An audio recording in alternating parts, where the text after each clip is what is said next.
గురించి ఎవరో అరే ఏమనుకుంటే ఏమి ఈ చెవితోటి విన్నదాన్ని ఆ చెవిలోంచి వదిలేయి మేఘం సాగుతున్నా కాకులు మూగుతున్నా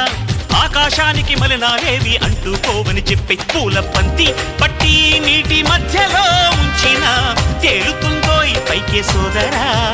అరే నిన్నే ఎవరో దూరం పెట్టినా నెట్టినా తేలిరారా పూల బంతిలా మిణుగురు పురుగులు ఎన్నెన్నున్నా పున్నమి నాటి జాబిలి చల్లే పండు వెన్నెల నా పగల్లప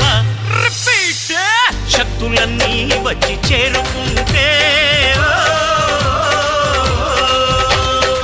స్వర్గం విలిసేనయ్యో భూమిపైనే దేవుడా దేవుడా తిరుమల దేవుడా చూడరా చూడరా కళ్ళు విప్పి చూడరా స్వామి నా వాళ్ళ హృదయాలు నిజమైన వజ్రాలు నువ్వు కొంచెం సాన్న పెట్టర్రా రిపీట్ నా వాళ్ళ